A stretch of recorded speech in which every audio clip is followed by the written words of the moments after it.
Now we talked about the risk factors, the evidence-based interventions, and the STRIDE study, which we tried to integrate fall prevention evidence into primary care practices in that study.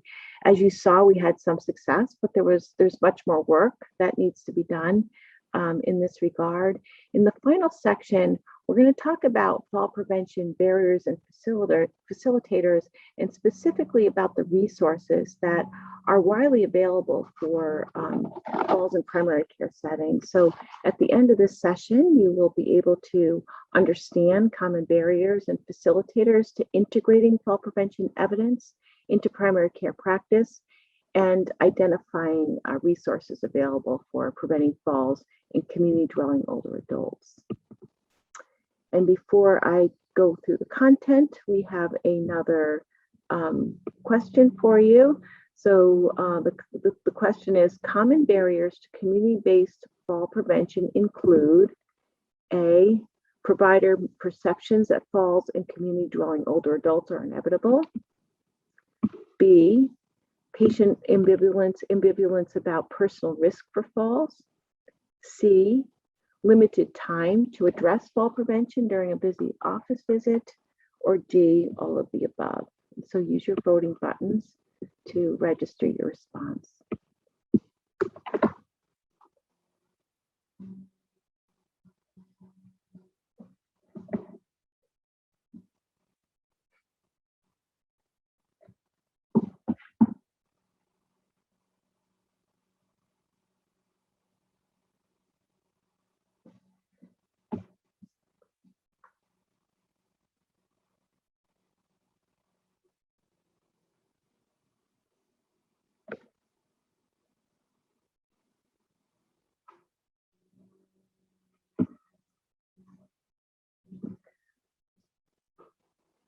Okay, so everyone said all the above and everyone is right. So that one, we got 100% on the pre-test. So we won't need to do that one as a post-test. Thank you for participating.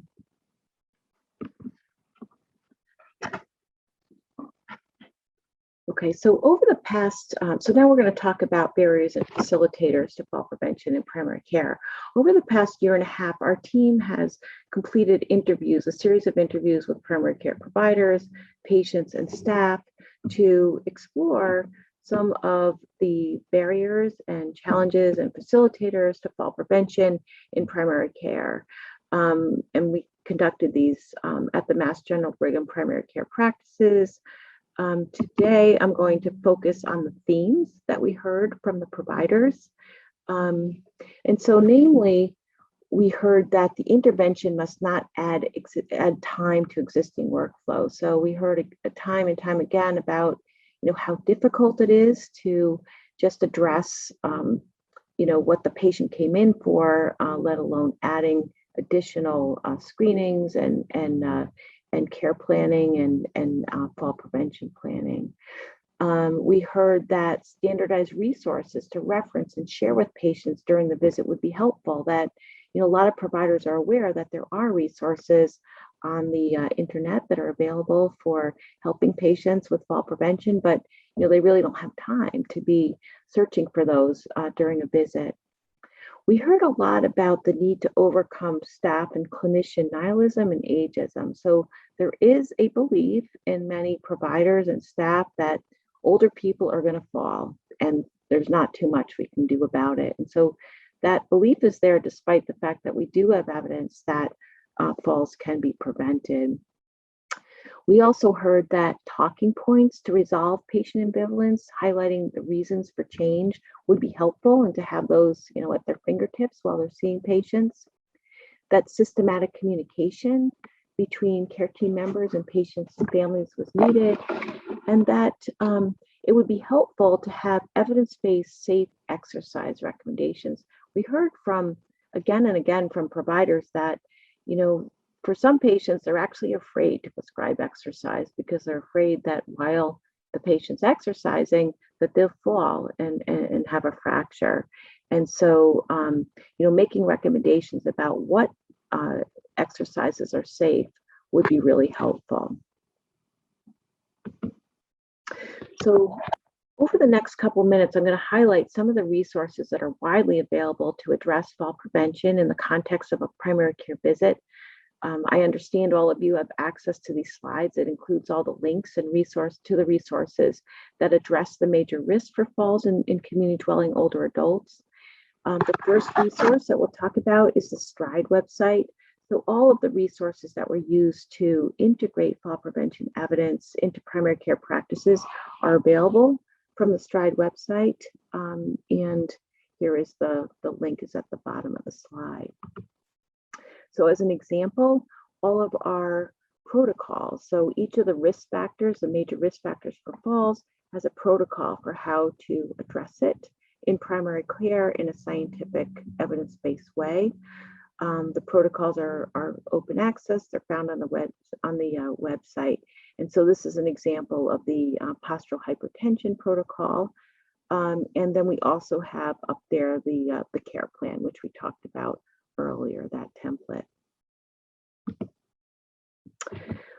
In STRIDE, for patient-facing tools, we used a lot of the patient handouts from the STEADY toolkit. So STEADY stands for Stopping Elderly Accidents, Deaths, and Injuries.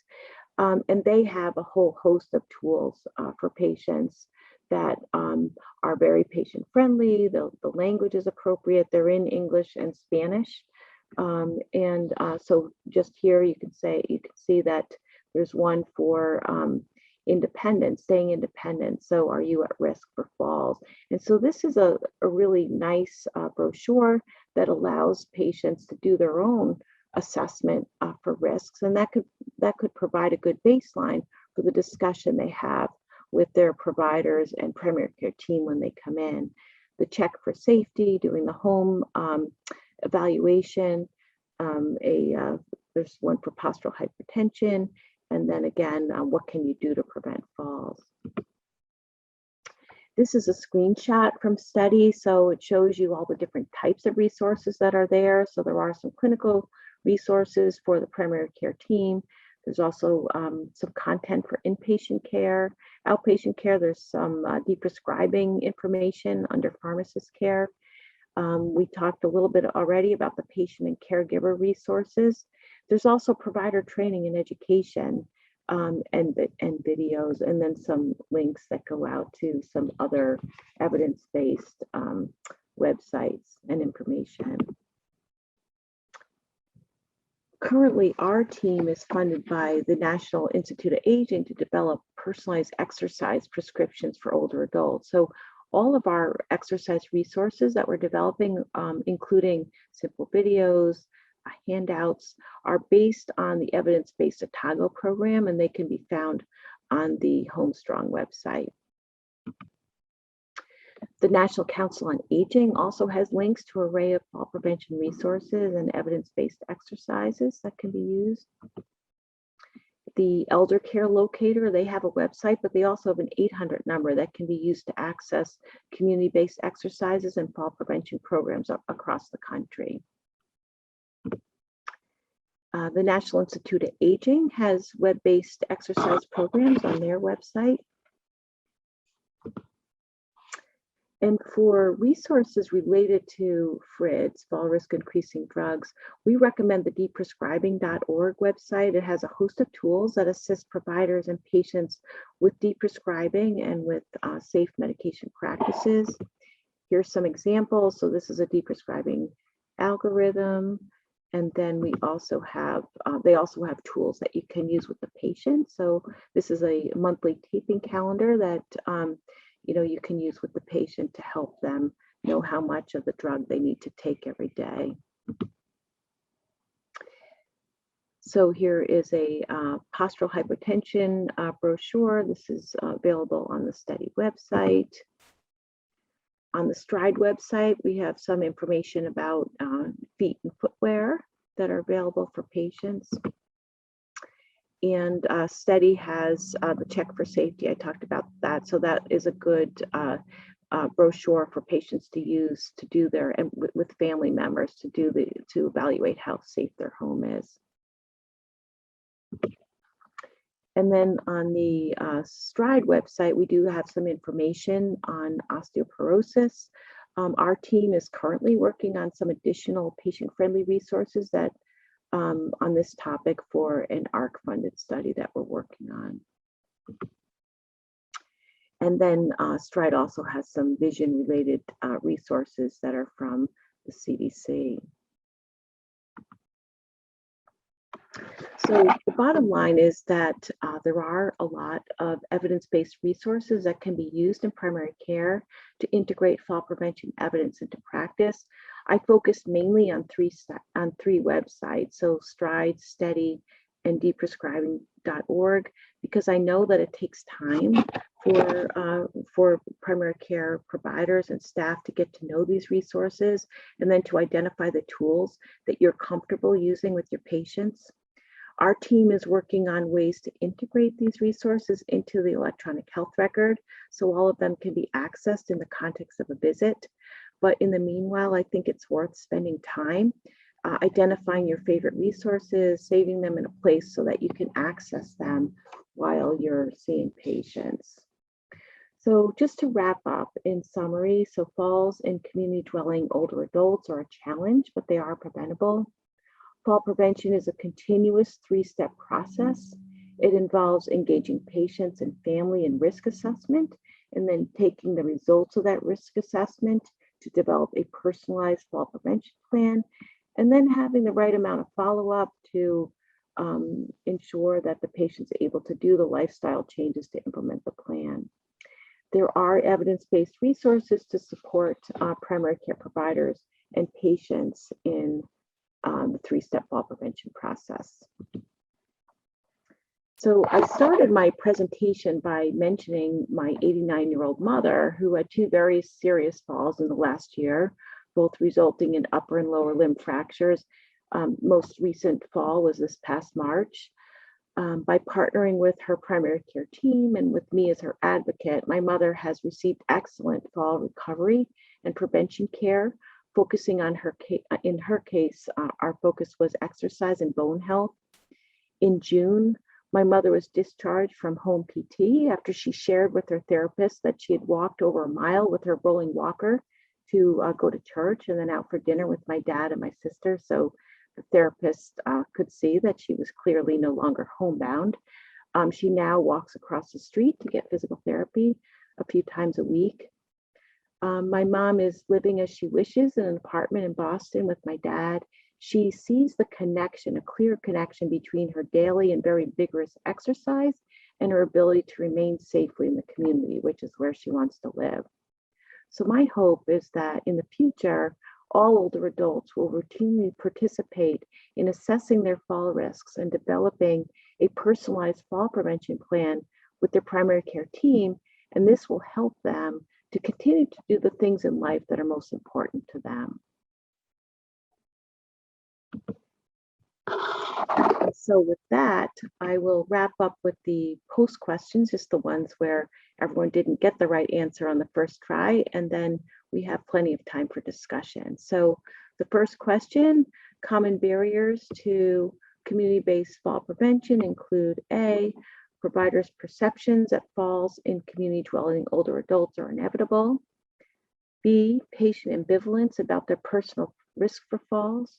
C, limited time to address fall prevention during a busy office visit, or D, all of the above. So use your voting buttons.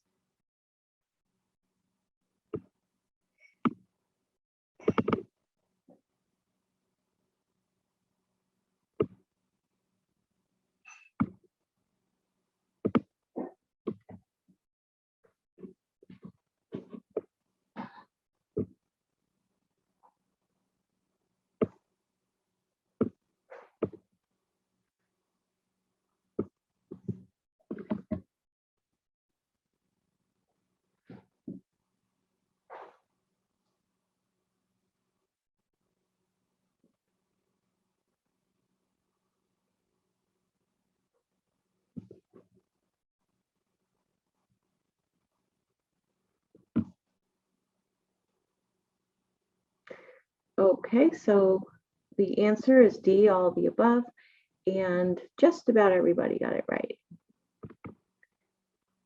All right, the next question is about the three-step fall prevention process. So the three-step fall prevention process is comprised of A, screening for fall risks, developing a tailored prevention plan, completing the fall prevention documentation. B, screening for fall risks, completing fall prevention referral, and initiating fall prevention follow-up. C, screening for fall risks, developing a tailored prevention plan, ensuring consistent preventative interventions. Or D, screening for high-risk medications, developing a tailored prevention plan, and developing a de-prescribing regimen. So use your voting buttons.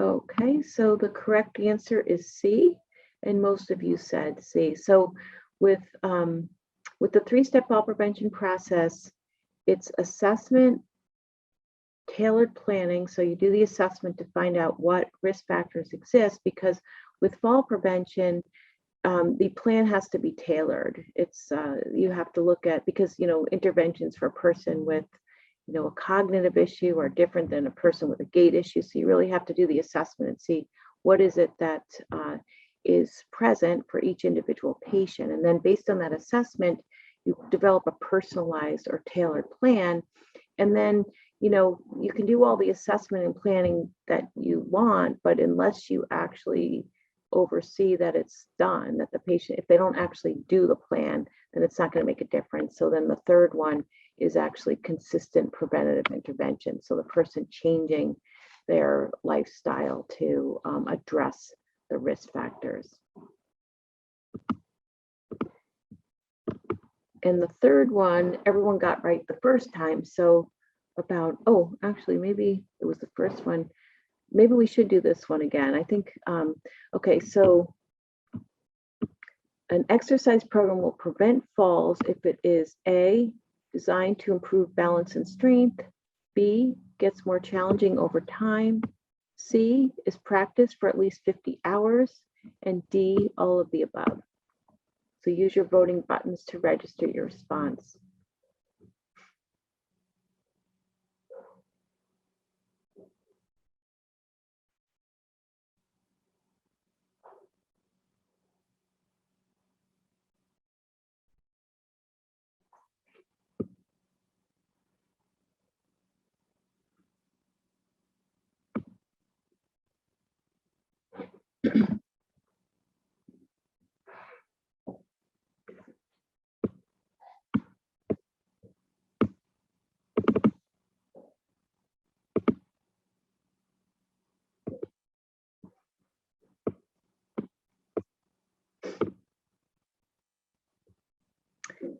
Okay, so the answer is D, all of the above.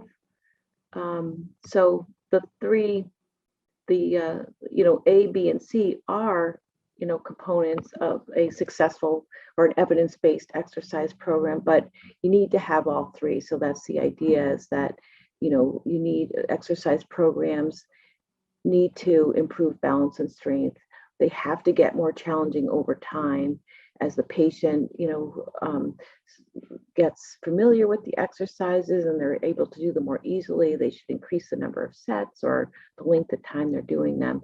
And then it needs to be practiced for at least 50 hours before you actually see the benefit to fall prevention. Okay, so now we can take some time for questions. Thank you so much for your attention.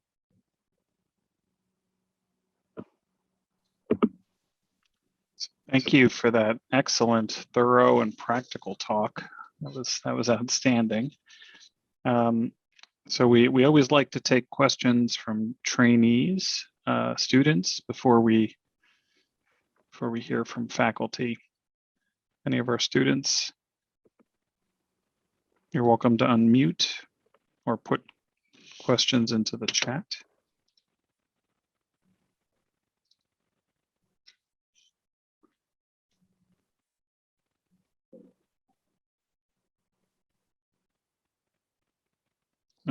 While we're waiting for people to type, one of the more common dilemmas that so we run an Alzheimer's center as our main clinical training site for the Bridge program and also for the community. And so we have a mobility assessment program, and we often refer people out to community physical therapy and other intervention programs. And we get pushback sometimes from various rehab organizations or providers, sometimes sending people back saying they don't know what to do with the individual or how to instruct them, how to improve their mobility. I find this real frustrating. And any tips or tricks, things that we might just intervene with on our own? We found the same. We found the same during Stride, and what we found is actually having a template which was specific about, because you would think that, if you're sending a patient to physical therapy for fall prevention, they would just automatically know that you want them to do gait, strength, and balance training, and it should be progressive, but they don't always know that. And so being very specific about, you're making the referral because they're at risk for falls, and you'd like them to focus on gait, strength, and balance training, and any other history you can give them that will help them understand, where the patient is. But being very specific on the referral, we found, was helpful. I mean, the other place where we've seen pushback is also sometimes with the patients. They don't really want to go to physical therapy. And so, I think part of the challenge is really changing people's view of exercise as not something extra that you can do, but something that you actually have to do every day. And that physical therapy can make a difference if they absolutely do not want to go to physical therapy. They don't want to pay the copay, or they don't have the transportation and they're not homebound. Then, setting up a home exercise program. And that's really what we're working on in our NIA funded study, looking at, we're calling it E-Steps, but based on patient characteristics, what is the best exercise plan for them that's simple, that they can, carry it out with little or no supervision and still be safe. That's excellent. One of the big positive interventions we do sometimes is we tie the person's caregiver to the exercise program, so that the daughter or son will say to mom and dad, let's do this for me. I need to be in shape, and I need a buddy to help me stay in shape. And if we tie them together as a team, sometimes we're able to get up and moving. So that's excellent, because I talked about the provider themes from our interviews, but we also interviewed patients and family, and that was one of the facilitators that we heard from patients, that if they had a partner, if they had somebody else from their family that was advocating for them and coaching them, that they were much more willing to do it than if they didn't have that. It's very hard to change, like, especially if you're not someone who's exercised your whole life, then you're become an older adult and everyone's telling you to exercise. It's really going to be hard to make that change. And so I see a question from Radha, one of our FNP trainees. So a great presentation. I deal with so many patient falls inpatient, and it usually initiates the decline that they see in older adults. However, staffing issues are major barriers where I work. I guess that's more of a statement. Yeah. Very tough. But she's right, Radha, you're right. I mean, the first fall can be devastating, right? Because it can lead to further immobility. It does, lead to a reduction in mobility right away after the fall. And then, some people, because they have an injury and they can't move, and others just because they're afraid. And so it's like a cycle that can really be devastating for older people.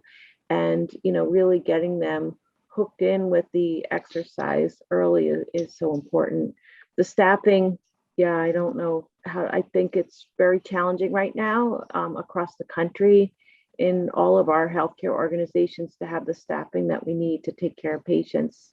We're seeing a huge shortage of healthcare workers, and it's very, very challenging. Sure is. Did we have any other questions from students, trainees, or any of our faculty?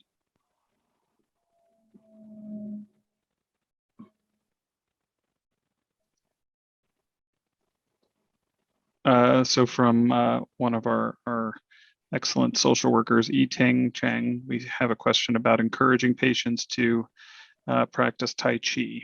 Yes, Perhaps. that's absolutely, that's another evidence-based program. So that is a good option.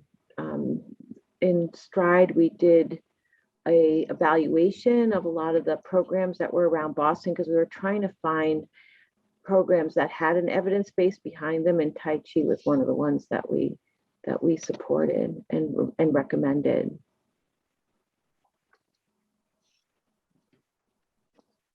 Looking forward to you starting the Tai Chi program, Ting. Just,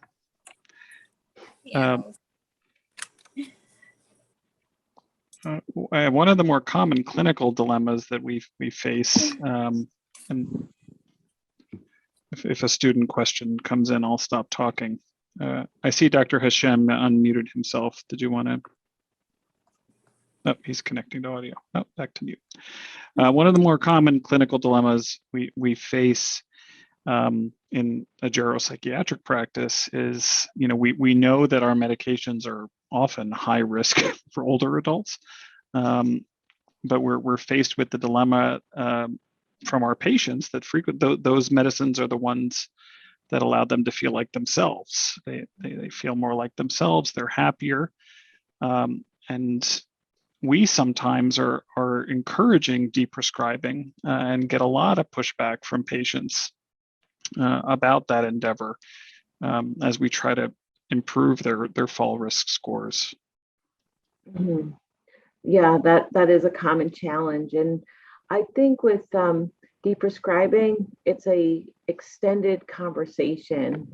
And so for the pharmacists that I know that are good at it, they say that it's not something that happens quickly, that sometimes it takes a fall before the person really realizes that, oh, I really have to make this change. Hopefully you don't have to, it doesn't take that long, but it's not something that can be done during a visit. It's what I've heard from the providers and also the pharmacists is that, sometimes it helps just to start by giving them information. And that's why I really like that deprescribing.org website.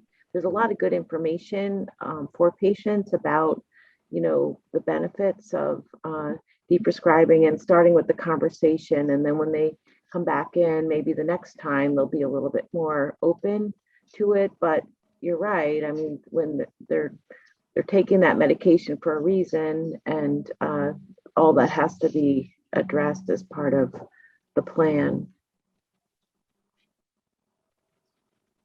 A lot of balance. Yeah, and switching to safer alternatives, like if you can't, if it's not an option to stop the med or decrease it, maybe switching to one that's less risky.